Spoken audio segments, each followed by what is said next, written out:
Sound check, sound check.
Andrea, are you all set?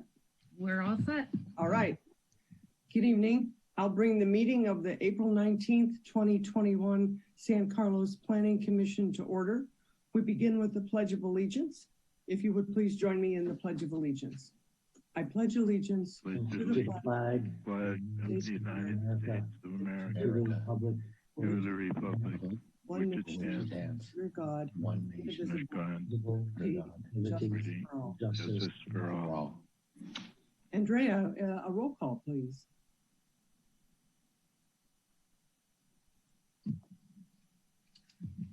Commissioner Iacoponi? Present. Commissioner Clements is excused. Commissioner Bradley? Present. Vice Chair Roof? Present. And Chair Garvey? Present. The next item on the agenda is public comment. I want to take a brief moment now to describe the public comment item. Public comment is limited to items not on the agenda. The Commission may briefly respond to statements made or questions posed as allowed by the Brown Act.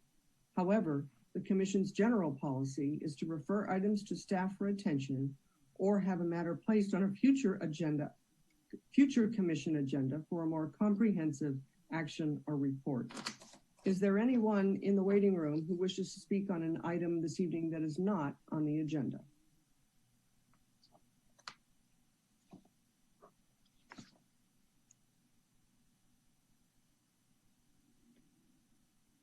I don't see anyone. Sarah, do you see anyone? Not at this time. All right, thank you. The next item on the agenda is the minutes from the March 15th, 2021 meeting. Does anyone have any changes to the minutes? No. No. Hearing none, I'd entertain a motion to approve the minutes. I move to. Go ahead. I'll move to approve the minutes of the meeting of March 15, 2021. And I'll second. All right, we have a motion and a second. Andrea, roll call, please. Commissioner Iacoponi? Yes. Commissioner Bradley? Yes. Vice Chair Roof? Yes. Chair Garvey? Yes. And Commissioner All right. Clements? The next item on the agenda is a public hearing. I'm going to read the procedure now for a public hearing. Staff will present a report on the history, physical features, etc., on the application, followed with the staff's recommendations. The applicant will make a presentation. Thereafter, interested members of the community may speak on the proposal. When all interested parties have had an opportunity to be heard, the hearing will be closed and no further discussion from the floor can be held. The Commission will then consider the evidence and make its recommendation.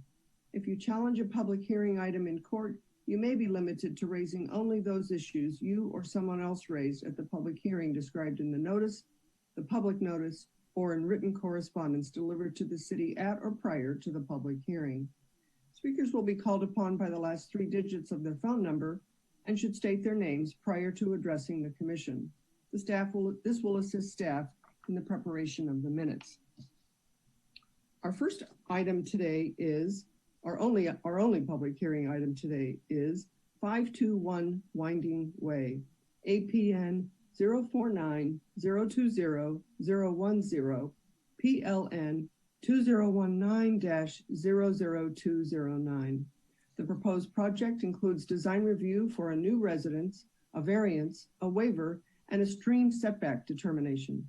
A master development plan and lot line adjustments for 5 single-family residential lots were previously approved for this site. Does staff have a presentation? Yes, thank you. Welcome, Jacob. Good evening, Commissioners. My name is Jacob Garcia. I'm a contract associate planner in the Planning Division. The item before you this evening is a request for design review approval for a new residence at 521 Winding Way. In addition to the design review, the project also requests a waiver for overall height, a variance from the natural state, and stream setback determination. The project is located in a canyon at the existing end of Winding Way on one side and near Chesham Avenue on the other side. The parcel, highlighted in blue and yellow, is a part of a larger 3.41 acre site.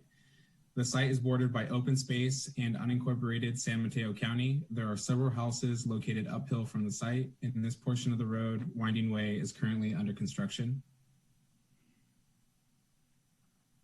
The site was annexed into the city in 2009, and one of the conditions of approval tied to the annexation was to prepare and adopt a master development plan for the entire 3.41 acre site. This master plan was adopted by the City Council in September of 2018, and the adopted master development plan presents 4 of the 5 parcels designed as downhill style residences with the garage constructed at street level and the living areas of the houses located below the garage. As there is a creek at the rear of the properties, this would result in new houses being located above and away from the creek, taking access from the eastern portion of Winding Way. This remaining 5th house would be constructed as an uphill style unit, also away from the creek. The master development plan has several requirements, some of which are listed here, including a minimum lot size of 20,000 square feet, 2 paved off-site guest parking spaces. The houses are to be built in a general location as shown on the map of the master development plan. There are designated no development areas, primarily for biological and sensitive species and habitats. There are mitigation measures for those same species and habitats, and there's also a 25-foot creek setback located on each of the properties. The project site at 521 Winding Way, it's undeveloped uphill lot. The zoning is RS3 zoning. It's located in the Hillside Overlay District, also located in the Stream Development and Maintenance Overlay District. And the general plan is further zoned single family low density. This is a summary of the required and proposed development standards for 521 Winding Way. As you can see, the proposed site complies with the development standards set forth, with the exception of the overall height, natural state requirement, and stream development setback. These are the basis for the requested waiver, variance, and stream setback determinations to be discussed in the upcoming slides. Starting off first with the design review for 521 Winding Way, the applicant is requesting design review approval for a 4,453 square foot multi-level single family residence. No protected trees are requested for removal. And what you're seeing on the screen here is a street view rendering of 521 Winding Way. This rendering also is slightly different than what you'll see on the plans. The plans propose the guest parking to have a 2-foot separation between the required driveway for the main residence and the landscaping strip in between the guest parking and the public right-of-way is no longer being proposed, as you will see on the upcoming slides. This here is the partial site plan focused on the location of the proposed residence and the guest parking. And here is where you'll see that gap between the 2 driveways of the guest parking and the main residence parking. And this here is the floor plan for the garage level. The applicant is proposing a new multi-level residence. The house will step up the hillside and the garage will be oriented to the front of the lot. at the street level, there's access to the garage and guest parking. The entrance to the front of the residence is accessible by exterior staircase from the street level and an interior staircase from the garage. The lower level consists of a kitchen, family room, a dining room, 1 bedroom, 2 bathrooms, and 2 exterior terraces at the front and side of the residence. At the upper level, there is a bonus area, 3 bedrooms, including a master suite, as well as 3 bathrooms, a laundry room, and 3 exterior terrace and patio areas at the front and rear of the residence. This here is the front elevation for the new residence. Again, here's the front rendering. The main body of the new residence is proposed to be in stucco tan color called doe skin, and the fascia, windows, and metal guardrails will be a dark brown color called brown bear.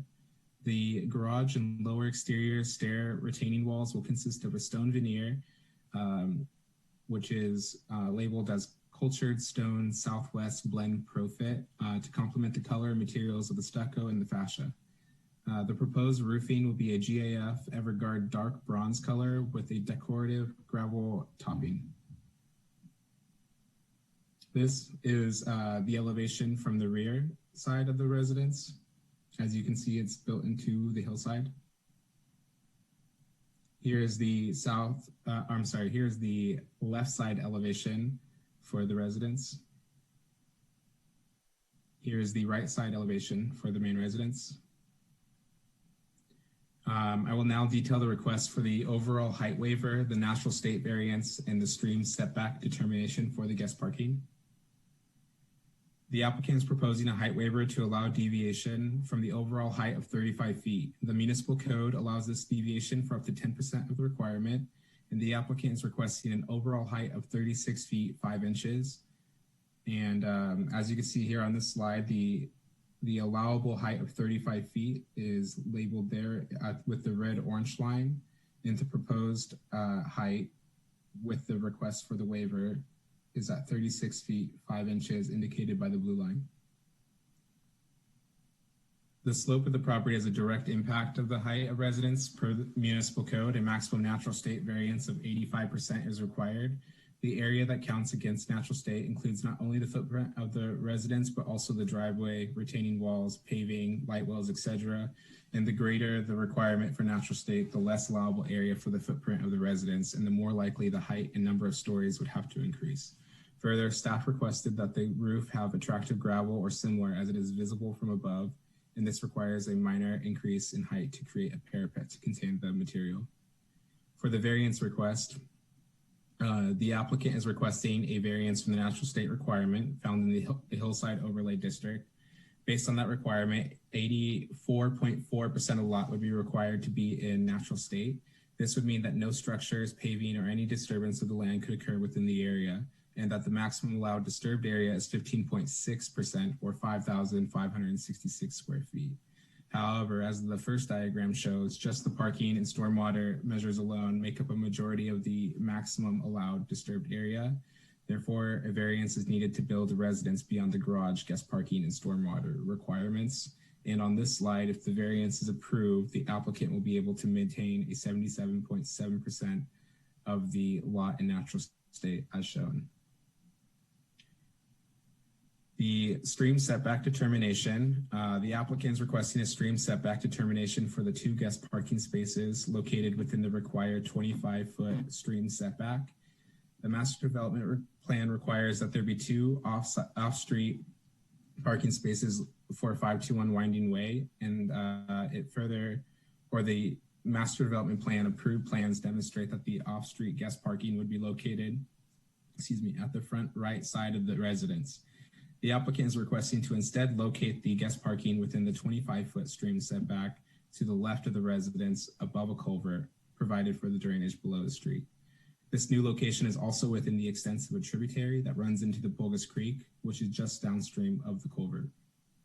The final focused environmental impact report for the master development plan refers to this portion of the Pulgas Creek watershed as an unnamed tributary, and staff finds that the unnamed tributary, which is adjacent to the new resident and overlaps with the proposed guest parking area, to be ancillary to the Pulgas Creek and may be considered critical to the hydrologic system and ecologic function of the Pulgas Creek waterway, which is one of the three primary purposes of the Stream Development and Maintenance Overlay District for San Carlos Municipal Code. Therefore, staff has determined that the regulations of the Stream Development Maintenance Overlay District apply. The applicant has consulted with their project biologist, indicating that the newly proposed parking, who have indicated that the newly proposed parking would not result in any adverse impacts to the stream or riparian habitat. They further opine that the new location is preferred to the old as it requires less vegetation and site development to be removed, as the guest parking location has already been cleared of vegetation when the installation of the road and culvert occurred. The newly proposed location of the guest parking and the stream setback is also located where previous development for the Winding Way Road improvements occurred, and there would be no additional excavation in this location. Additional conditions of approval have been included from the project biologist and the city engineer within the waiver variance stream setback determination and code compliance certificate included within the staff report. Community outreach conducted by the developer and by the city. The applicant held a meeting on January 2nd, 2020 and mailed plans and information to neighbors within a 300-foot radius of the project site on December 20th, 2019. No neighbors attended the meeting and no concerns were raised regarding the new residence. The city mailed out a notice to all property owners and occupants within 300 feet of the site on April 6th, 2021 to notify them of the public hearing, and published a notice in the newspaper on April 8th, 2021. No comments have been received to date. And if there are any questions for the staff or the applicant who's present, the Planning Commission may do so.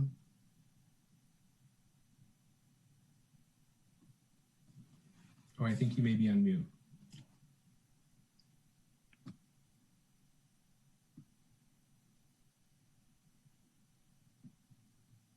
I didn't catch it. Was the applicant gonna give a presentation, or is this it?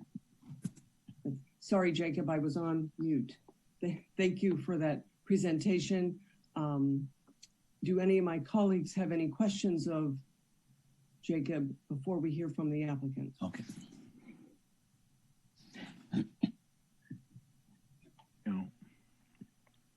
Jacob, I have a question. The culvert that you referred to, was that the blue line on the figure that was sort of perpendicular to the road in the parking spots? The blue line does run underneath the road, which it enters at the culvert. Just if you follow the blue line up from where the proposed guest parking yellow lines are, you'll see the head wall. Oh, yes. Located there. Okay.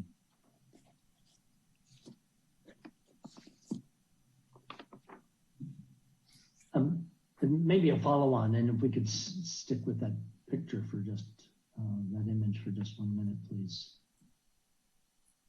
Can we go back? Yep, great. The proposed guest parking. So what is, call it downstream of the head wall, is already disturbed area then flowing into the street, correct? In other words, that blue line goes underneath the street. Yes, that is correct. Okay. And maybe just a question, the parking material, is it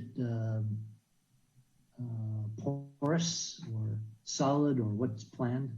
The city engineer has required that it's a pervious paver, and the applicant may be able to specify more clearly what they are proposing there. And pervious answers the question. Thank you. Nothing else from me. Another question on this figure. Where was the original guest parking? It was at the front of the front right of the residence where the mouse is circling now. Mm-hmm. Okay. And I see the contour lines, and then there's these sort of square boxes above where you were just circling. What do those represent? Are those contour lines, or is that something else? Like, yeah, up above there. Those are contour lines running up the right side of the canyon. Oh, I see. Okay.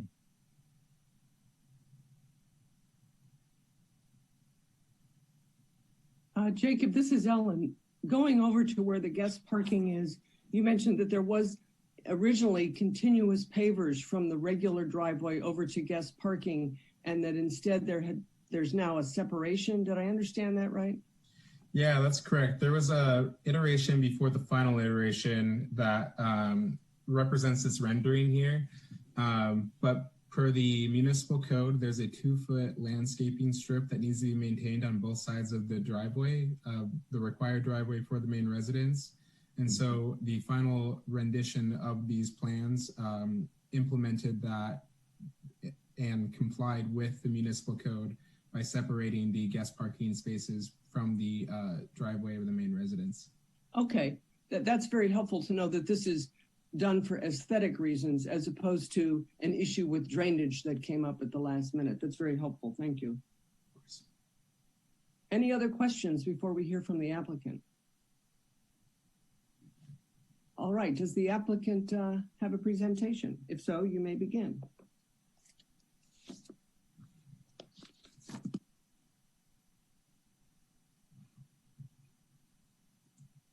Hello. My name is. Can you hear me? Yes, we can. Hello. I wanted to say Jacob pretty much covered everything in his presentation, and it was very good. I want to point out that the original parking area was on the right side of the house and would require removing another 267 yards of dirt, and it would be 6 to 9 foot retaining walls for that parking space. After meeting with a biologist, we determined that the area we chose over to the left, above or below the culvert, was the best place to put it because we've already done all the grading there for the master plan for the road, as Jacob pointed out, and it wouldn't require any grading. So that's kind of why we came up with the parking over to the left there, so it'd be a lot less disturbance and it'd be aesthetically a lot more pleasing. And everything else is pretty much, I agree with Jacob. Good presentation. All right, thank you very much, Mr. Grove.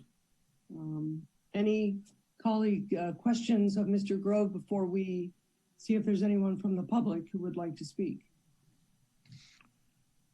Yes, I'd like to ask if it was considered to put the guest parking on the opposite side of the street toward the other resident, I believe, to the south, since this is a planned unit development with a master plan, not have it so close to the proposed residence, but it would also serve the other, I don't know the address, the house on the large lot across the street.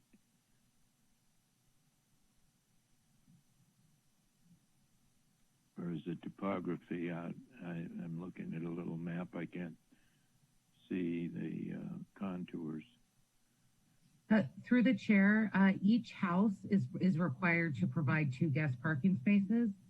So all 5 houses have 2 guest parking spaces for their specific house, in addition to the required parking. So there's a total, of 10 guest parking spaces for the entire site. Thank you for that clarification, Andrea.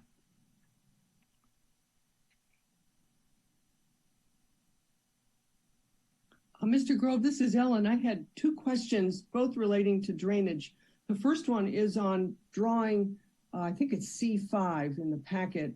Can you tell me, what is a biotreatment area? Does that filter water before it goes down to the creek? Does it modulate the flow of water before it goes down to the creek? I wasn't familiar with that term. Yeah, yes, the biotreatment is a treatment center. It's all the way, we have them on all 5 lots. And in addition to that, it's on the side of the road all the way down from the bottom of Chasm all the way to the top of Winding Way. So yes, the biotreatment is designed to clean the water before it is metered out. It doesn't run freely into the creek. It goes through like a metered, and what I mean by metered is it's a big tank or a big concrete box, And at the end of that box, it has like a 2-inch pipe that comes out of the end of it. So it stores all this water after it's clean, and then it meters it out slowly into the creek, or not the creek, but the drainage portion of the building. Thank you. That's very helpful. And then the next page, I think it's plan number C6. It also had a term I wasn't familiar with, a valley gutter. Is this like a French drain? Is this keeping water from running down the hill into the house? Can you help me understand what is a valley gutter and where does that drain? The valley gutter, I don't have that in front of me, but a valley gutter is exactly that. It collects water, and then that would have to go to a drain and dissipate through the biotreatment center, and then on its way out again. Nothing on this property is allowed to just dissipate without going through the biotreatment center. If we're gathering it, it has to go through the biotreatment. Thank you. Very helpful. Any other questions of staff or the applicant before we hear from the public? All right, now's an opportunity if you would like to call in and make a comment on this item. This is a good time to do that. Sarah, is there anyone in the waiting room? Yes. Greg Garcia. Good evening, Greg. Please give us your full name and you'll have 3 minutes to address the commission. Yeah, my name is Greg Garcia, and I've been following this project since it started. And I mean, it's an amazing project. And I believe, I mean, we definitely need housing, and this is, you know, definitely filling that void that we need. And I think it should be approved the way it's proposed. Thank you very much. Thank you, Mr. Garcia. Anyone else, Sarah, in the waiting room? Yes. Greg Kawahara. Hello. Go ahead. Yeah. Thank you. First, I want to say thanks to Jacob for the excellent presentation of the project and the staff report. And really, I just had something I wanted to point out.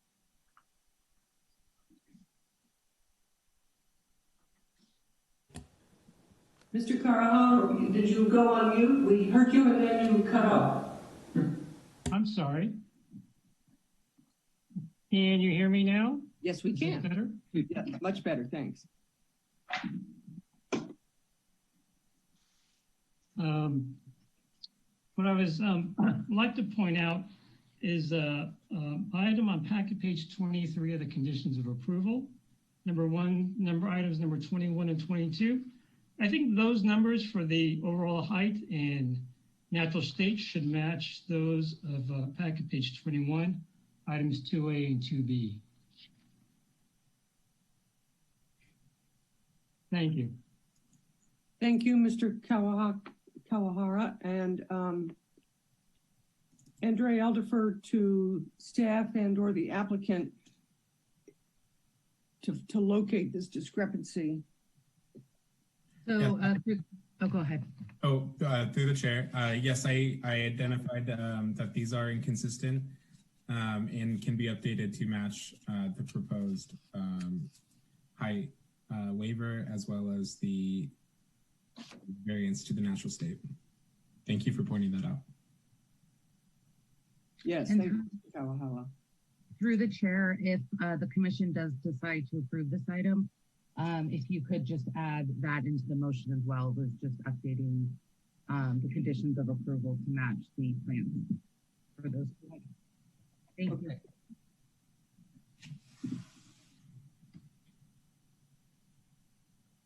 Sarah, is there anyone else in the waiting room?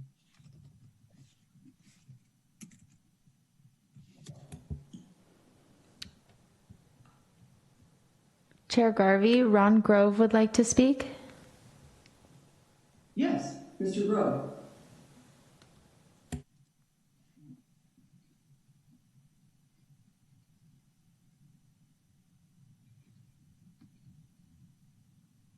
We can't hear you, Mr. Grove. Maybe you're on mute.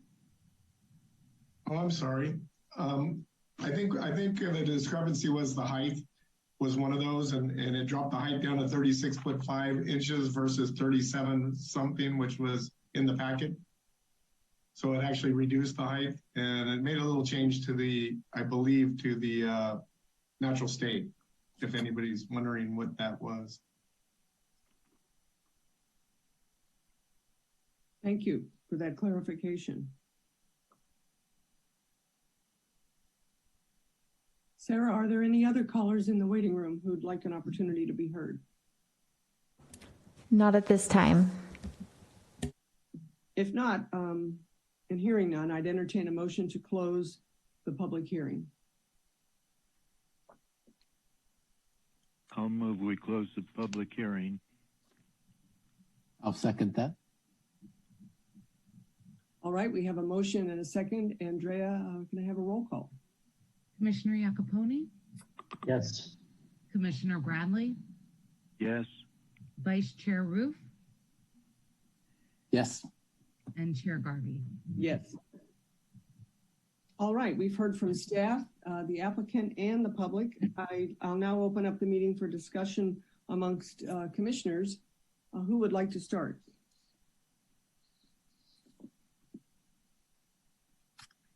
Well, maybe I can start by suggesting that we discuss the three key elements in sequence: the variance for the natural state, number one, the waiver for the height, and number two, and then the creek setback, number three. So we can just kind of knock them off one at a time. But the variance for the natural state, it's we've seen this before on this sort of the topography of the property, where the rule is sort of unreasonable in the restrictiveness that it would force the building height to be to make a small footprint, and to compensate for that small footprint to have a high height, which would definitely be less advantageous. So and some of that encroachment on the natural state is due to the water drainage requirements, which are pretty substantial given the slope and the fact that there's water coming down that hill. So so my perspective on the natural state is that it's a fairly modest variance that's required, and it seems reasonable for the reasons I just said, is my thinking.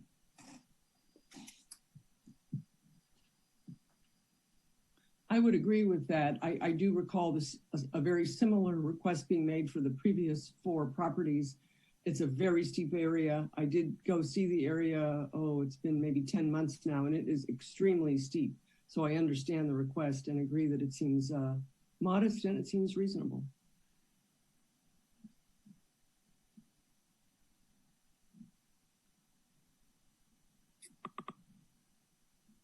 All right, are there any comments on the waiver request?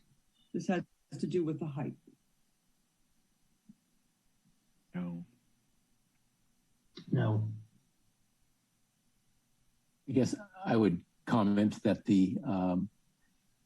we've also had similar requests for these in the past, and that the specifics of this site do seem to be compatible with asking for that 1.5 foot waiver. Part of that's due to the gravel roof that I agree is a pretty nice feature of these houses, of this house, and the steepness of the lot, so that the garage is necessarily a little bit is lower than the house, and that counts. So to me, the specifics of this particular site and plan make sense. So I would support a waiver.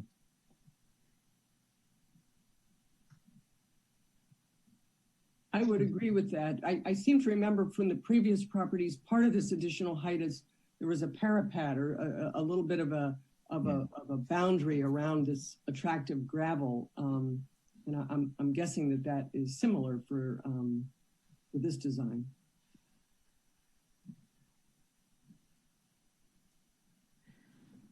Now the stream setback determination, there, I think we should consider it pretty carefully because I think the stream setbacks are in general, they're important to respect, and that we shouldn't allow those to be encroached on unless there's a really good reason that's specific to the instance. And so, and this might require clarification from the staff. Are we asking for, from reading the material, an argument was made that it's not really a stream. This is my own phrasing, but it's not really a stream. It does not flow. It's ephemeral, as I recall the word was. It doesn't flow very often, and the vegetation along there is indicative of that dry condition. So it's not in most of the time, it's not a stream.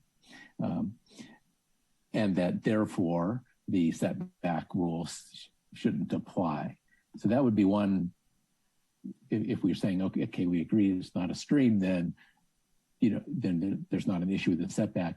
That would be potentially one basis for the approval, if I understand things right. Or alternatively, we can, and correct me if I don't have this right, alternatively, we can say, well, that is a stream, but we're willing to give way on it because of the arguments that were just raised in the presentation today about that it's the lesser impact to put it there than the alternative site.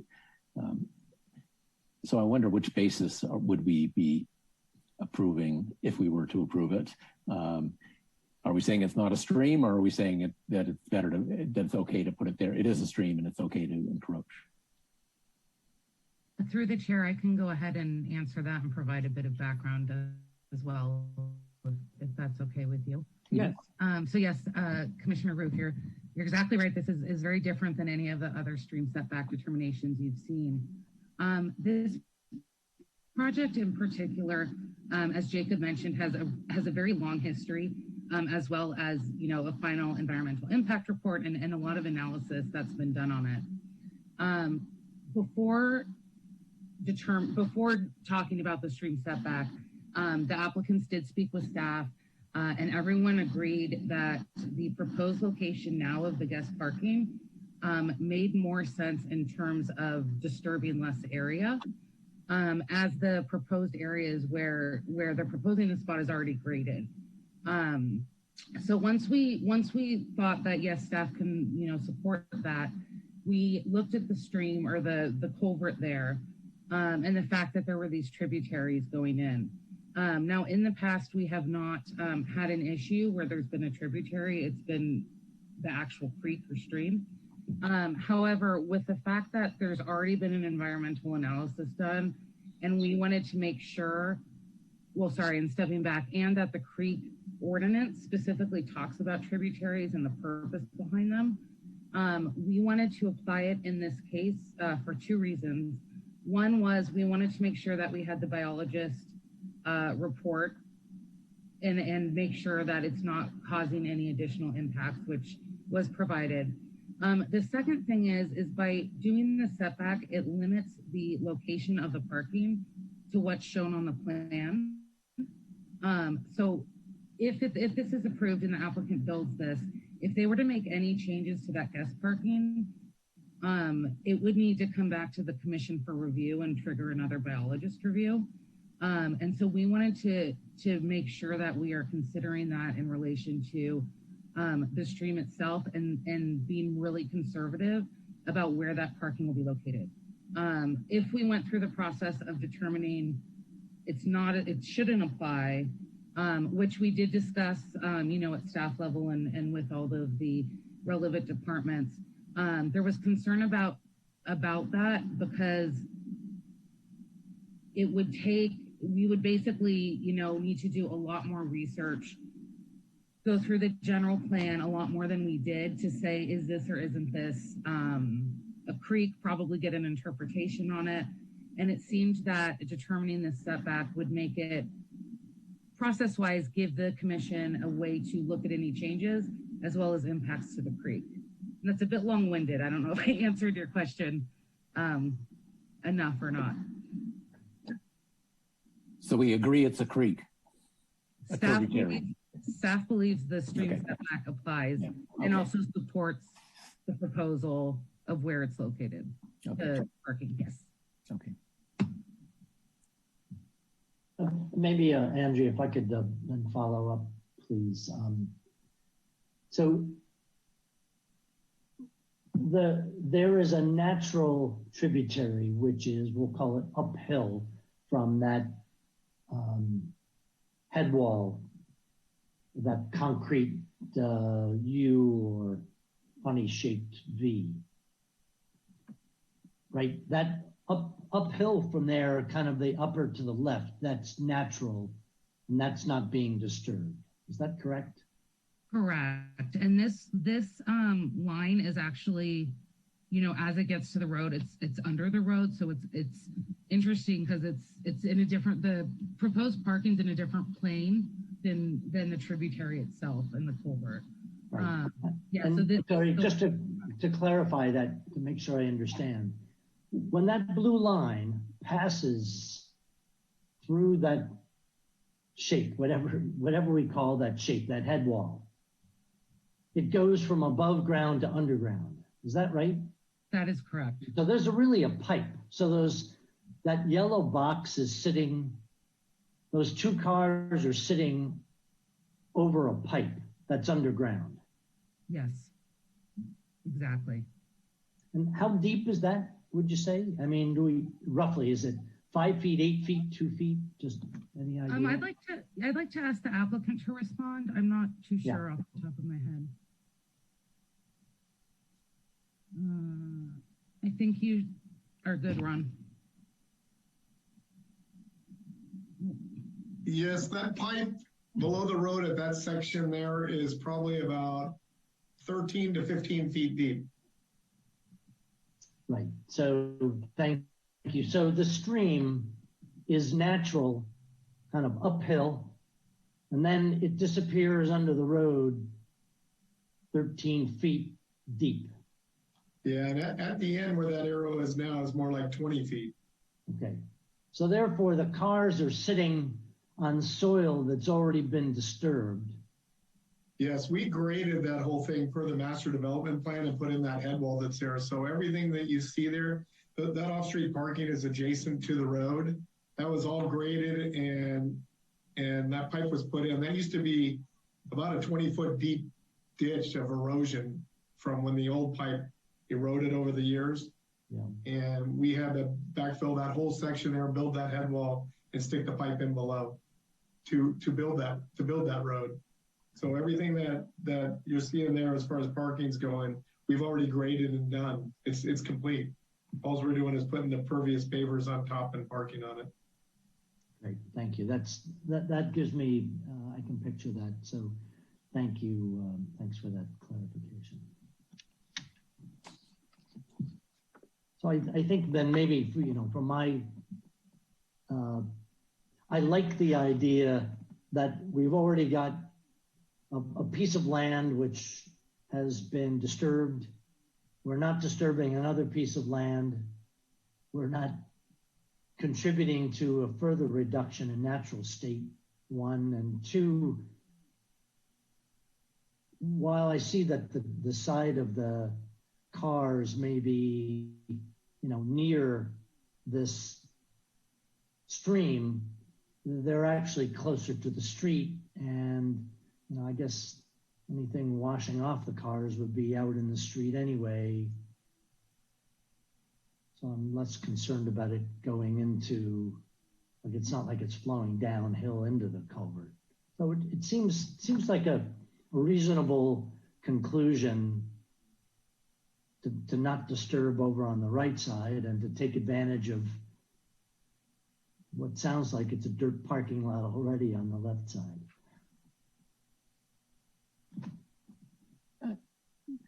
I'd like to clarify what Commissioner Capone was just referring to about that culvert and the cars parked above it.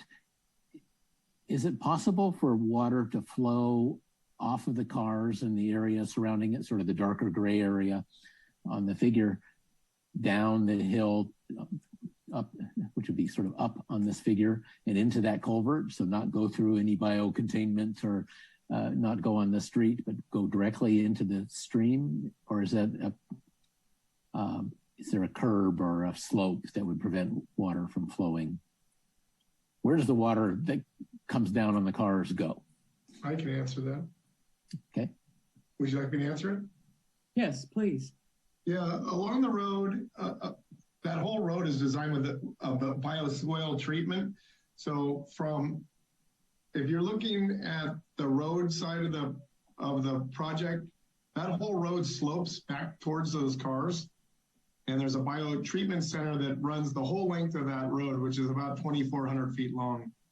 And so that the cars, the road is pitched back towards the street. So everything's going to that biotreatment center. The water can't go back uphill to get into I guess the stream you guys are, the culvert or whatever the description of that is. And it can't jump the head wall because the grade is higher on that side than the road side. Okay, thank you for clarifying that. That's reassuring that we're not increasing the potential for pollutants to enter the stream, which is sort of the whole part of the concern here. And so, so I am trending to thinking that, as Commissioner Capone just said, that weighing the impact of the proposed location versus the impact of the alternate location in terms of all that grading that would be required, building a retaining wall, and it wouldn't look as nice. All those reasons add up pretty well for me to, I'm inclined to think this makes the most sense in providing a determination that it's okay to have the parking there. I'm in favor of that. I really like that there's no reduction in natural state. It's a beautiful area, and keeping as much of that beautiful natural state as possible is a good idea, and this parking arrangement does that. I like that. I also like that the culvert has been, I think the word rehabilitated was used, and it's underground. So I don't see a real problem agreeing with Vice Chair Roof and Commissioner Jacoponi that now that we know that this is buried, it doesn't seem to present the challenge that I thought it might. And I hadn't thought about the slope of the road, and if the slope of the road goes this way and the slope of the parking goes, everything's going to flow into this holding area for water. So that too is reassuring.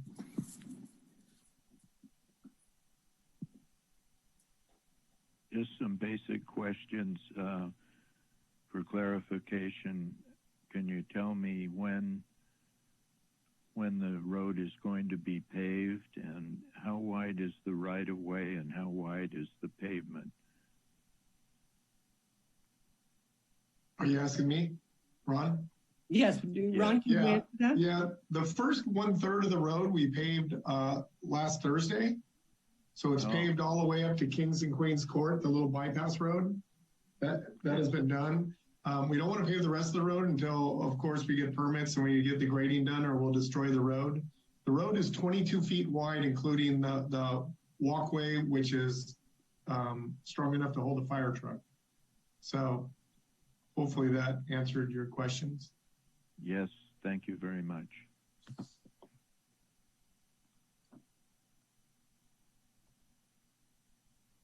Any other comments or questions on the creek setback determination before we move on to any general comments or questions?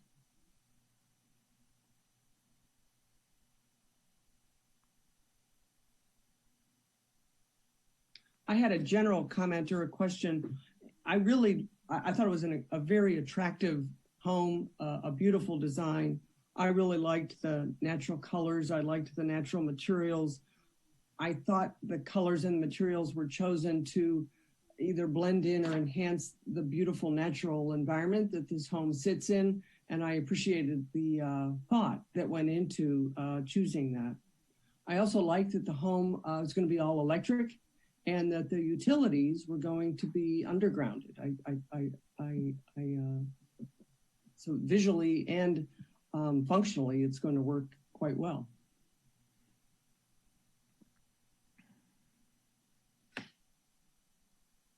I had one, sorry, Don, you go ahead. Go ahead.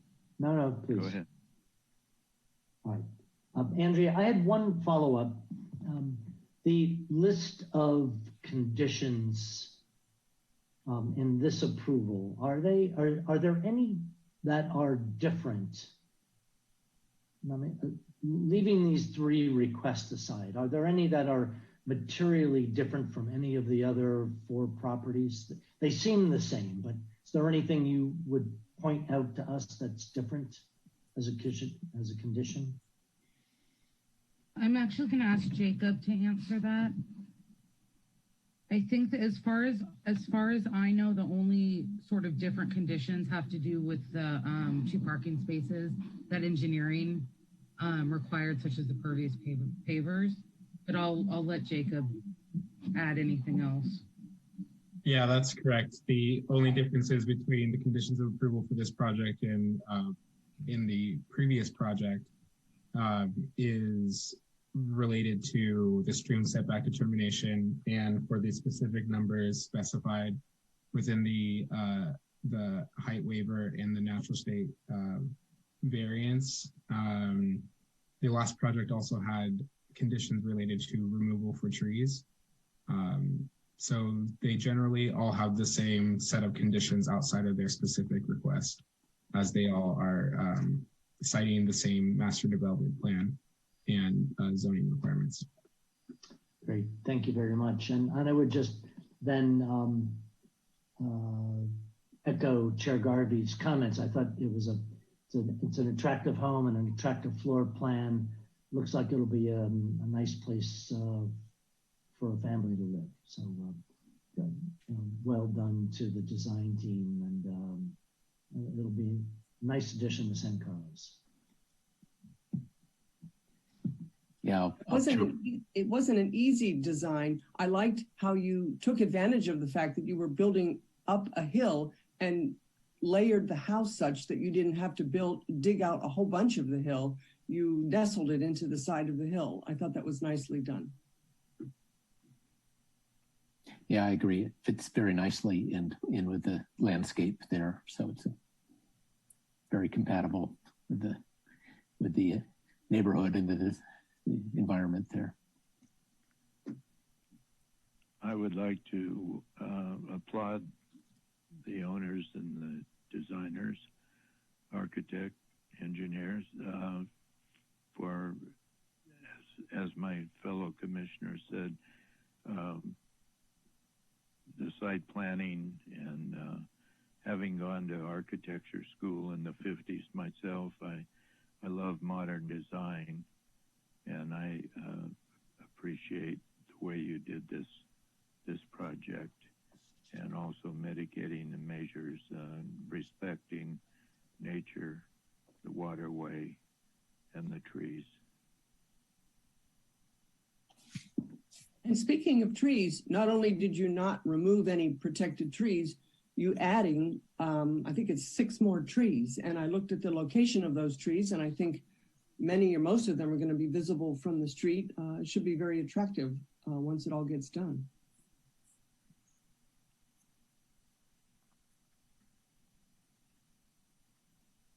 If there are no other comments, I'll entertain a motion on this issue, reminding my colleagues that we will add a phrase in here regarding to update the condition of approval to match the plan. Okay. Rhea, where do you think we ought to insert that? Well, let's see. So you could insert it at the very end of the motion. with the conditions, as amended per discussion or something along those lines. And we'll know that means to correct them to match. Okay, I could read it. I move that the Planning Commission approve the code compliance certificate for a new residence, approve the waiver for overall height of the residence, the variance to exceed the natural state requirement, and the stream setback determination to allow the guest parking within the stream setback as outlined in the waiver, variance, stream setback determination, and code compliance certificate at 521 Winding Way, APN 049020010, based on the findings and for the reasons incorporated in the staff report, and as conditioned in the waiver, variance, stream setback determination, and code compliance certificate, and with the condition that the correction be made to match the condition of approval to the plans. Yeah, and you can fix the wording on my addition at the end there. But I will second that. Any discussion on the motion before we ask Andrea to call the roll? All right, Andrea, roll call, please. Commissioner Iacoponi, Yes.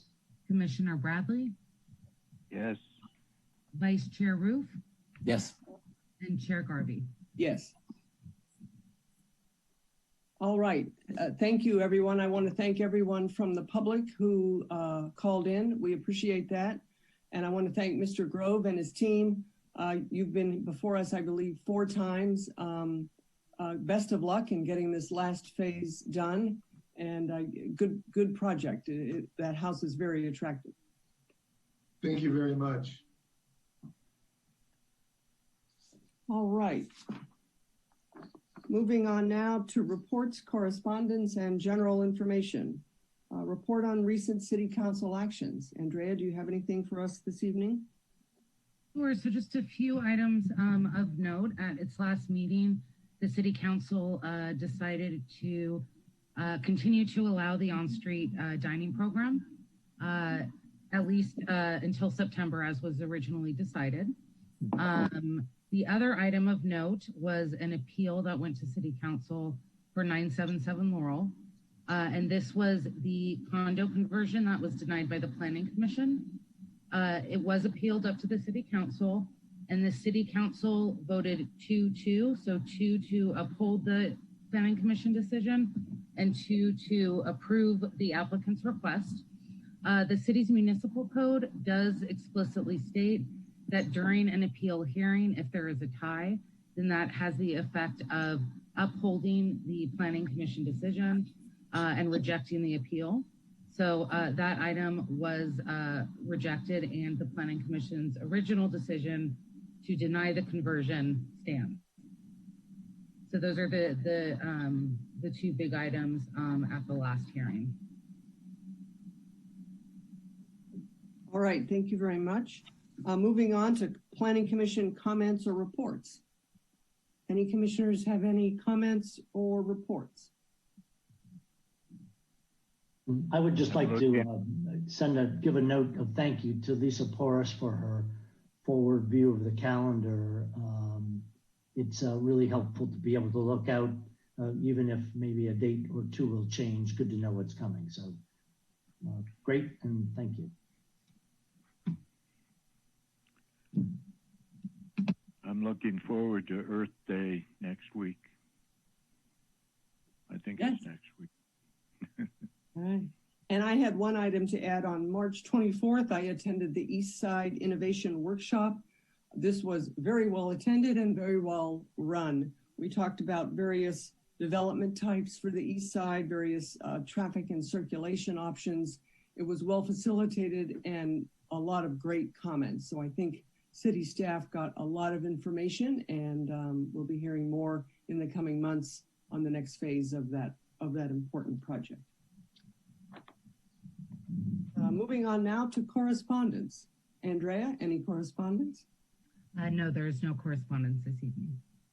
Any planning staff comments, reports, and update of current projects? Yes, I do have a few updates. At your next hearing, we actually are only going to have 1 item again. And this item will be an application for general plan conformity for a site that's located at F Street and El Camino Real. This is a site that is on the border of Belmont and San Carlos. And anytime a government entity wants to buy or sell a property, it needs to go through a general plan conformity analysis. And in this particular case, San Mateo County is interested in purchasing this property. So at your next hearing, you will have a staff report outlining all of the information for this. And it's important to note that the hearing itself is just for general plan conformity, not for a specific project itself. And I think this commission saw one of these maybe like 3 or 4 years ago, so they're not very common. As Chair Garvey, as you mentioned, there was a meeting for the East Side Innovation District. I wanted to let everyone know that the summary report and appendix are now on the website at sancarlosinnovation.org. I also wanted to mention the Let's Talk Housing website, which I believe Lisa Forrest mentioned at the last meeting. But again, just to remind everyone about this new website for the county and all of the 21 cities within the county's housing element updates. And then finally, and I apologize that it's not on the slide, we planning staff are looking at the heritage tree ordinance and looking at comparing it to other cities and seeing how and if it should be updated in regards to illegal tree removals, possible tree definitions, as well as reasons for removal. So we are going to be looking at that probably within the next 6 months or so. And as that moves along, that would come to the Planning Commission for study session as well. So that's something else that is relatively new on our list of items. And I think that is it. All right, Andrea, thank you very much. And with that, we've come to adjournment. So this meeting this evening is adjourned. Thank you, everybody. Thank you. Thanks, everyone. Good evening. Good job, Be safe. Ellen. Keep wearing